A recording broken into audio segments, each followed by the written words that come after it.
Hey, I'm Herald sports writer Manny Navarro. And I'm Fernandez. And we're filming the Gridiron Report here at Sunset High School.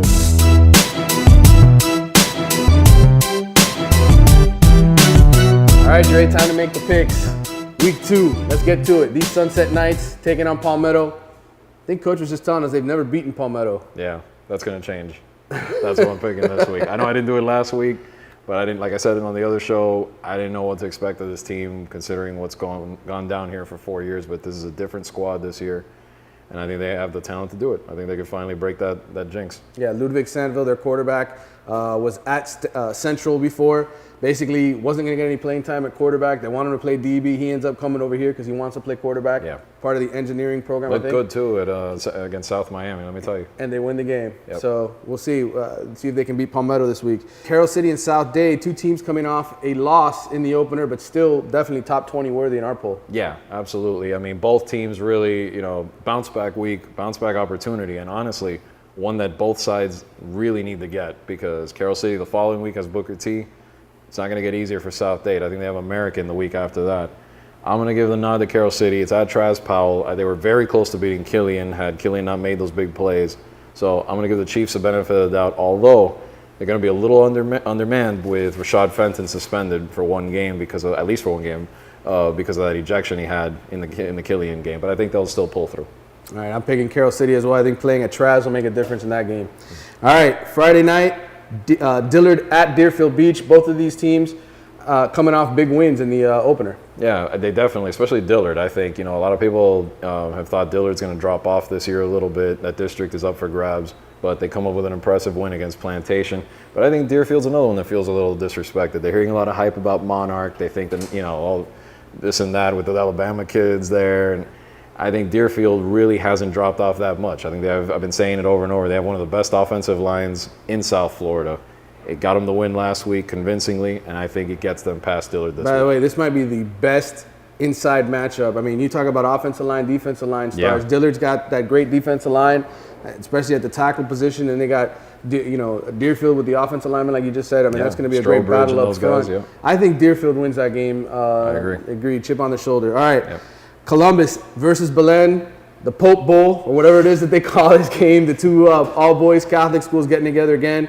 We were kind of making fun or teasing. I want to say making fun. Kind of teasing Rich Stewart on Dolphins Media Day. Hey, when are you guys going to beat these guys? It's been 9 years. This rivalry, this 10th year this year, they're going to be playing and still looking for their first win. Did they get it this time?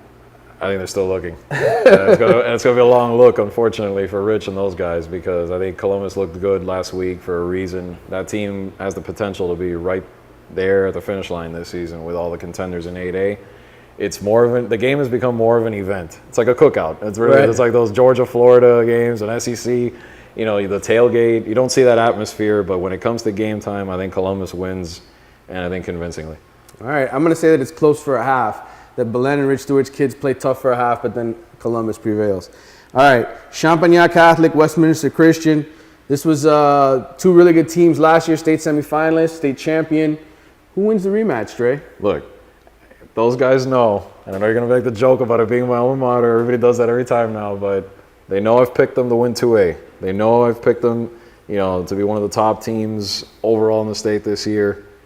But I went with Westminster because I think they have revenge on their mind this year. It was close last season. An injury kind of set back the Warriors midway through the game, and they're hungry. I think Westminster really wants to prove they're a 3A contender. You know what? I think this is the week they do. Now, if Champignon does win this game, then I think they've shut some people up, including one of their alums. I'm going to go ahead and pick Champignon just to be different from you. I was pretty good picking against them last week. I'm going to stick with the Lions this week. I think that they beat them 2 years in a row. Mike Tunsil's group. Yeah. Just remember this later in the year when Dre brings it up, all right? Delray Heritage, they went to Miramar last week and they played the Patriots tough in their house. Miramar only comes away with a 14-7 win. This week they get a Gulliver team, our Gulliver team because it's here in Dade County. Yeah. At Gulliver. What do you like in this one? Well, I mean, it's going to be tough because, like you said, I think Heritage has improved a lot from last year, but I'm going to give the nod to Gulliver just because they're at home, and I want to believe that the preseason hype about this being one of their better teams in recent memory. So we'll see. I think they prove it if they beat this team at home. I'm staying away from this game because, not that I gamble, but I'm just not going to put any money on this game either way. Out. All right, Booker T. Washington versus Central, the big one, the Super Bowl, the game of the year in Dade County, I would say. Yeah, definitely. You're not going to get a better matchup in terms of just overall the talent that's on this field. It was a great game last year that decided the national champion. It probably won't decide the national champion because neither team, it's not 1 and 2, but when you have top 10 in the country, it's going to be incredible. And whose winning streak gets extended, Dre? I think it's going to be 29 in a row. Because I think the Tornadoes just have shown a little more balance so far. I think Central's still working some things out on the offensive side of the ball. They're running the ball well, but they have to limit penalties. They have to find a way to incorporate the passing game a little bit better, and I think that will come with time.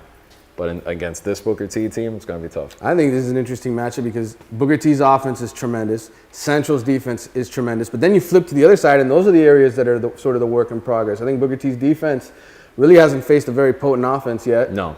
Not that Central is that potent offense, but they got playmakers there. But the key matchup is when Booker T has the ball. What a matchup. That defense for the Rockets is ridiculous. And to go up against this Tornado offense, that's what I'm looking forward to seeing. I'm torn, but I'm going to stick with Booker T because Antonio Callaway, that receiver, man, there's something about that kid that's special. Yeah. All right, last game, American Heritage Plantation at Miramar, Saturday, 6 o'clock kickoff. Who do you like here? Who wins this game? I was torn on that. This is the one that I was the most torn on, to be honest with you, because Heritage did not look good last week, but you got to consider who they were facing. And Miramar has a tendency to bubble up and win games like this. I mean, who else has beaten Aquinas 3 years in a row? But this isn't Aquinas. This is a desperate Heritage team that I can't see going 0-2. I just can't. My hunch was originally to go with Miramar, but just something. I just think Gibson and those guys will answer. I think they'll answer the bell and they'll figure out a way to squeak by. Miramar doesn't lose at home. They win at home. All right. They'll be fine. Down the road, I'm feeling Miramar will be just fine. So will Heritage. Heritage is going to win the state title in 5 and I'll be picking Miramar plenty the rest of the year. All right, that wraps it up for this week. We'll see you next week.